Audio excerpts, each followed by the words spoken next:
안녕하십니까 행복가족 여러분. 오늘은 여러분과 함께 경매나 공매 같은 좀 어려운 주제를 가지고 나왔습니다. 아우 나 너무 지겨워 따분해 이렇게 생각하실 수도 있겠지만 잠깐 귀 기울여서 한 5분에서 17분 정도 10분 정도 투여하시면 또 새로운 좋은 기회가 될 수도 있다고 생각을 합니다.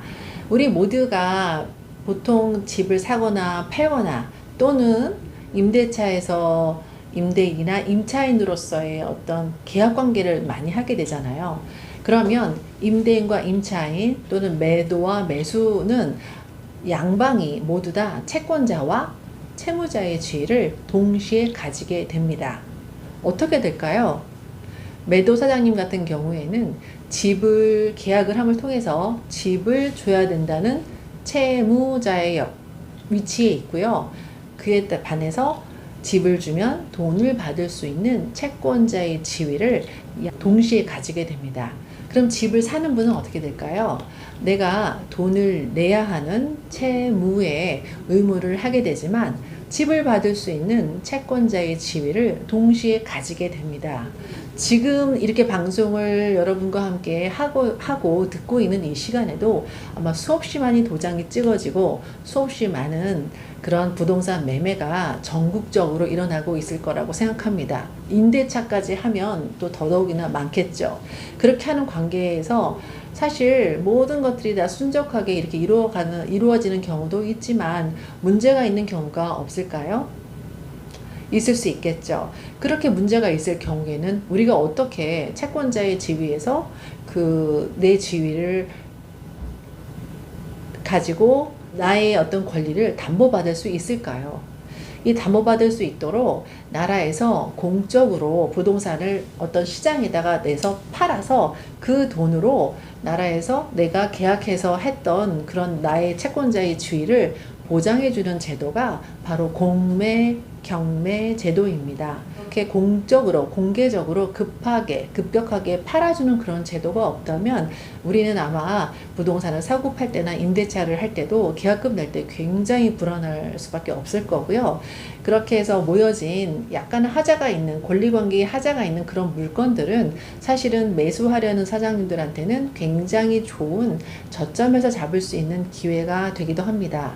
실제로 저희가 백화점에서 똑같은 물건을 살 때 똑같은 메이커의 물건이라도 박앤세일 기간에 사면 10%에서 20%, 30%까지도 싸게 살 수도 있잖아요.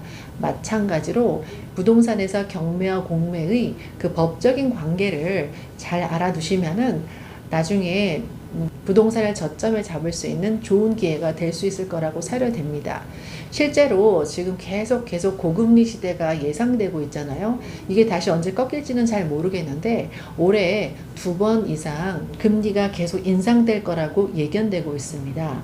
이렇게 고금리가 계속 되거나 하면은 경기가 급격히 안 좋아질 수도 있고요.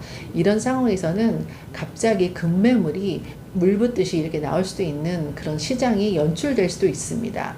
이런 시대에 부자가 탄생할 가능성이 되게 많잖아요. 그래서 이런 시대가 올 수도 있고 안 오면 더 좋겠지만은 혹시 모르니까 지금부터 차근차근 공부를 해놓으면 그때 내가 가지고 있는 그 종잣돈을 잘 투자해서 아주 저점에 좋은 물건을 가질 수 있는 그런 기회를 여러분들께서 쟁취하실 수 있다고 생각합니다.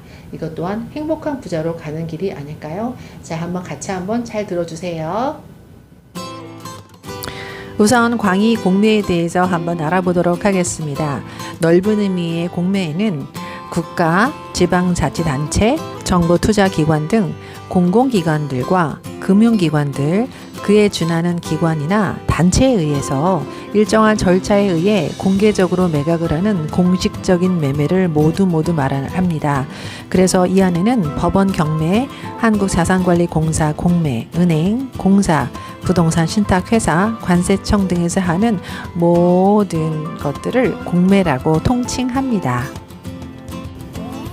협의 공매, 좁은 의미의 공매는 바로 이 법원 경매를 제외한 모든 공매를 말을 합니다.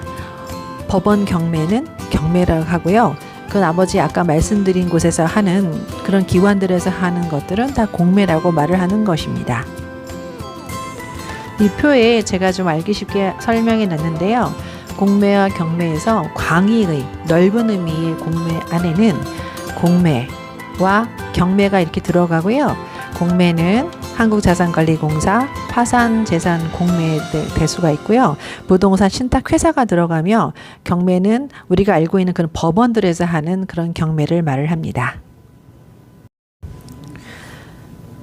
공매 중에서 한국자산관리공사에서 하는 공매가 있는데요. 국가, 지방자치단체 및 의료보험조합이 들어가고요.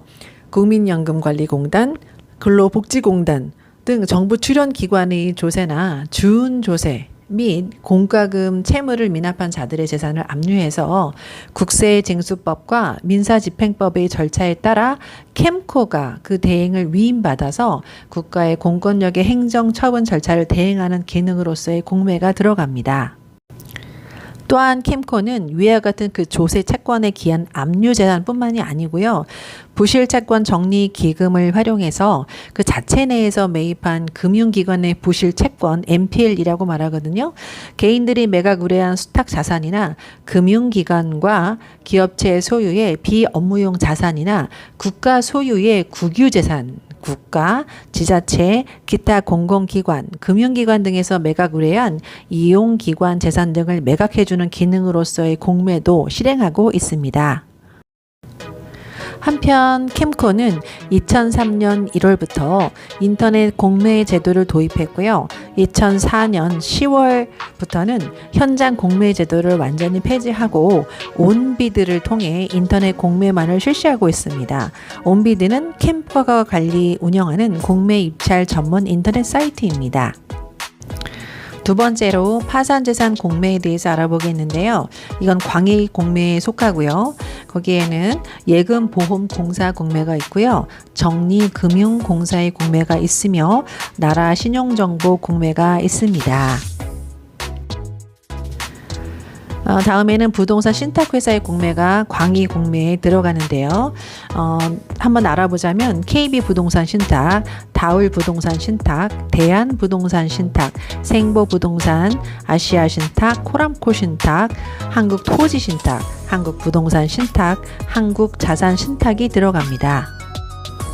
마지막으로 광의 공매 안에는 우리가 익히 알고 있는 은행들에서 하는 금융기관의 공매가 들어가게 됩니다. 오늘 이 짧은 시간을 통해서 공매와 경매가 왜 필요한지에 대해서 한번 짚어봤고요. 그리고 우리는 경매나 공매의 차이를 잘 몰랐지만 오늘 이 방송을 통해서 여러분들은 공매가 뭔지 경매가 뭔지를 알게 되셨을 겁니다. 그래서 우리는 익히 알고 있는 법원에서 하는 경매에 참여할 수도 있지만 보통 경매는 많은 사람들이 참여하기 때문에 공매 사이트를 좀 활용해서 좋은 기회를 잡을 수도 있을 것 같습니다. 자, 다음에는 더 심층적인 정보, 그 다음에 여러 가지 경매에 대한 절차나 이런 것들을 가지고 오겠습니다. 자, 오늘도 좋은 하루 보내시고요. 들어주셔서 너무너무 감사드립니다. 다 행복한 부자 되세요. 감사합니다.